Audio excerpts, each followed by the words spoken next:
Thank you very much, and good morning to all of you. I have to say how great it is to be here, because I've always admired this great university and your commitment over the last 236 years to making this shared world of ours a little bit better.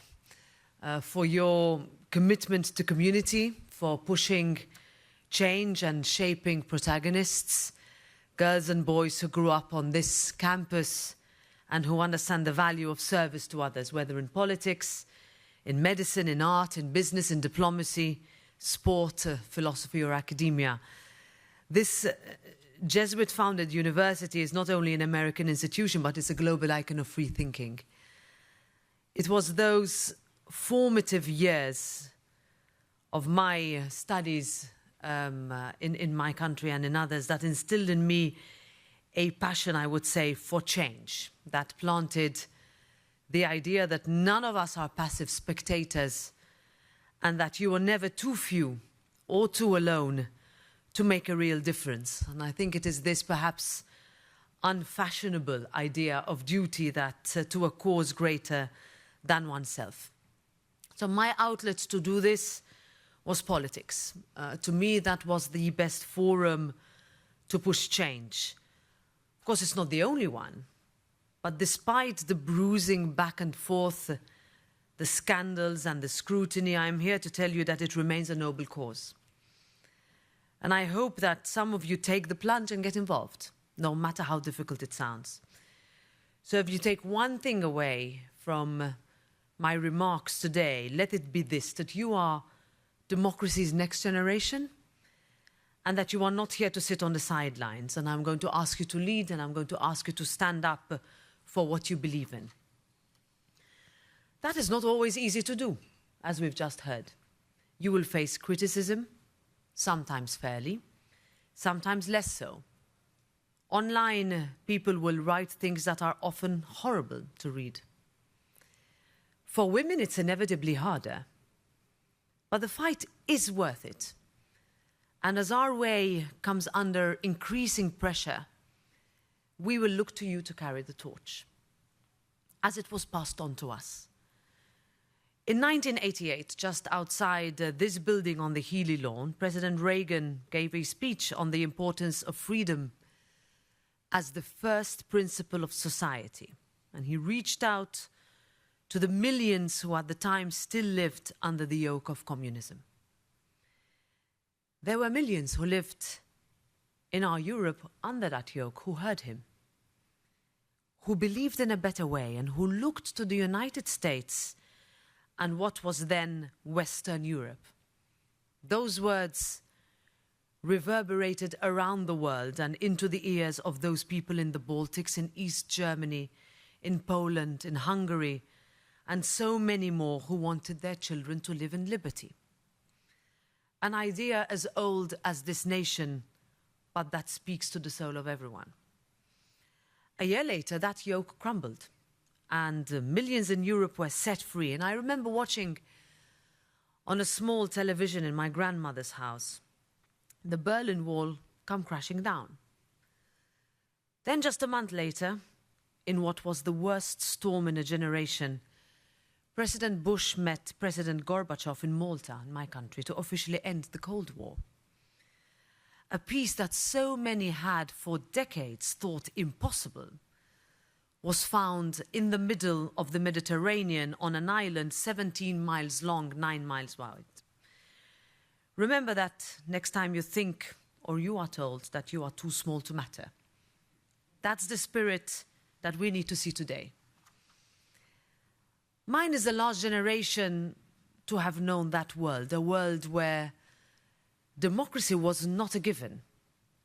Many of you have grown up knowing only peace, and more broadly, prosperity. And perhaps we did grow a little bit comfortable, even complacent with the idea that our way of free and open societies was here to stay, that we had won the definitive ideological battle of our time.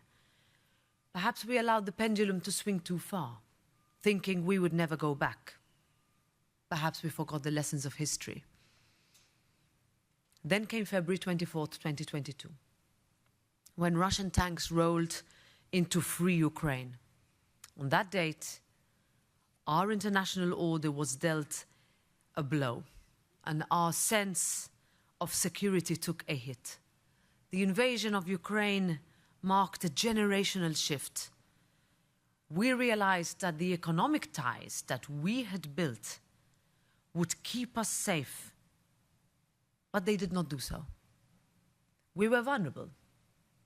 Our way was threatened. That is what came under attack. And Ukraine became, I call it, our line in the sand.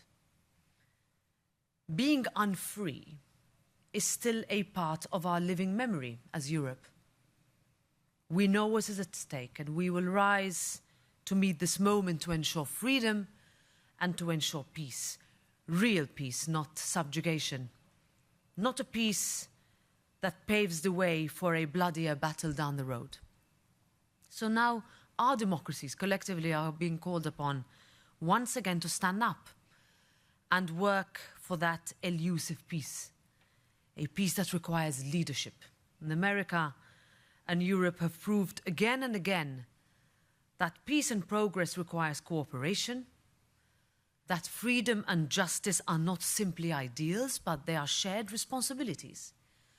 Our shared future relies on the strength of that transatlantic relationship, and our joint drive for peace in Ukraine is the litmus test for our enduring strength of the way we live, the way we know, the values we hold so dear. I call it the test of our political generation. Now, our bond, and I've been asked this a lot over the past days and months, it's more than just geopolitical and historical. It is fundamentally logical. We need to work together to find shared solutions to common challenges and the demands, very similar ones, that our democracies face. On both sides of the Atlantic, people want the same thing: affordable housing, security, safety, stable jobs, the hope for a better future for their children. And it is the job of our democracies, all of us who run for election and re-election, to answer those demands. No one else will do it for us. Because ultimately, for democracy to work, it has to provide solutions to the real problems that people face. Otherwise, we should absolutely not be surprised when people find comfort in the extremes and the fringes that only offer false answers to absolutely impossible questions. Those of us in positions of influence have an obligation, even a duty, to deliver on the promise made a generation ago. Across our two continents and beyond, more and more people are questioning democracy. Is it worth it? Do I vote? Choosing not to vote, or voting against something rather than for something. In response, we need to take the bold decisions that bring the change people want. We need to prove to them that our shared democratic path is the right way, even the only way, to build a better future for all. The truth is, it's much easier to sell an extremist narrative. So it is on to us to do what we can to reinforce the political center, to stand with those who want to build rather than those who want to destroy, to show that we have the answers even to the hardest of questions, that yes, there is value in compromise, that we prefer to bring people on board rather than push them away. Our way must deliver better and faster if it is to remain the political driving force of this generation. We cannot ignore reality and assume that people will vote just because that is what they have always done or what their parents have done. We need to take the argument to the extremists, and we need to beat them with facts, with actions that are anchored in our shared values. We challenge their narrative, not ignore it. Now, what does that mean? That means that the center must not only hold, but it must deliver. And that is becoming harder, which is why we need to get better. The fringes and the extremes are on the rise, and that threatens our way. We need to be honest about that. And the real threat comes if the center cannot deliver real results. We have to take the bull by the horns, even if it is very difficult, if it seems impossible. But we can never also underestimate how fragile this all is. We can do that, but we need to be faster, we need to be better, and we need to do it together. Now, the international order that we all benefit from, that keeps our economies moving and drives our societies forward, was built together, not individually. And that's why our transatlantic relationship and partnership matters, why America first cannot become America alone. And I have to say, I've been really encouraged by my meetings on the Hill this week. We can get into more details. I've seen a real difference between a few months ago and today. And why is this? Because the EU-US trade is currently worth $1.7 trillion annually. And since we forged a US-EU trade agreement this summer, we've regained economic ground and restored opportunity and security for businesses on both sides of the Atlantic. Of course, this agreement is just one step forward. A lot of things still need to be done. And to make life for people on both sides of the Atlantic easier, more prosperous, more secure, we need to do more, much more, to make our economies work for people. In Europe, that means that we need to absolutely make our legislation clearer, simpler, easier to navigate. And during my visit here, I'm speaking with American and European CEOs whose businesses span the Atlantic, who tell me, I need to grow in the United States and I need to grow in Europe. And there's potential for both at the same time and not at each other's expense. And my message is consistently the same. Europe is open for business because Europe can be stronger as an economy when it benefits everyone. And it can benefit everyone. It guarantees our open economies. It also guarantees our social safety nets that we are proud of. And for us, this is a win-win. Of course, we still have a long way to go. Europe needs to do much more to simplify, not complicate people's lives. People ask us to not make our life too difficult. But importantly, and I say this with pride after a lot of work that has been put into it, both our economies are heading in the right direction. Our continents, of course, don't see eye to eye on everything. They don't even have to. No one would expect that from free-thinking allies. But that doesn't mean that we can't cooperate and learn from each other and the way we do things. Because ultimately, we're both working to make the technologies of the future, like artificial intelligence, work for democracy, not abuse it, not harm it.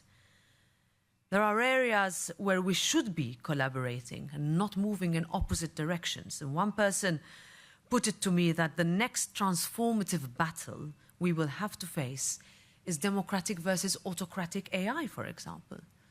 So on the big issues, I'm convinced we are on the same side, showing that our democratic approach, our strong, boring center, can deliver change and that we can deliver peace. Because as Americans and Europeans, if there's one thing I've learned, is that we value peace. We understand the sacrifice that is too often needed to secure it. Our stories, common stories, joint stories, families that have grown together over 2 continents, are written in the sacrifices of those who gave everything to secure freedom over tyranny. And in the words of one of this university's former students, President Clinton, and I quote, "Generations of Americans have understood that Europe's freedom and Europe's stability is vital to our own national security." And that remains true today. That means that Europe must realize that we need to play a greater role in our own defense. It is true, we sometimes struggle to adapt to shifting geopolitical sands with the necessary speed and agility. But that story is changing fast, and we're seeing this every day. We are rising to meet NATO's new target of 5% of GDP for defence. Last year, defence spending by the European Union's member states reached unprecedented levels. Meanwhile, we're working to increase our own defence systems interoperability and ramp up production. We know that it's necessary to find and keep peace through this. Shared security, prosperity, progress, this must be our roadmap to ensuring our democracies fulfill their promises, delivering results that people can understand, that they can see, and that they can feel every day. So I've tried in the last few minutes to be quite frank about the challenges ahead, but I believe that as close allies we can and we will overcome them, and that democracy, with all its flaws and its shortcomings, is worth standing up for, and that our way can still be the guiding force that this world needs, and your generation can still see politics as the outlet of change that I know it to be. Thank you.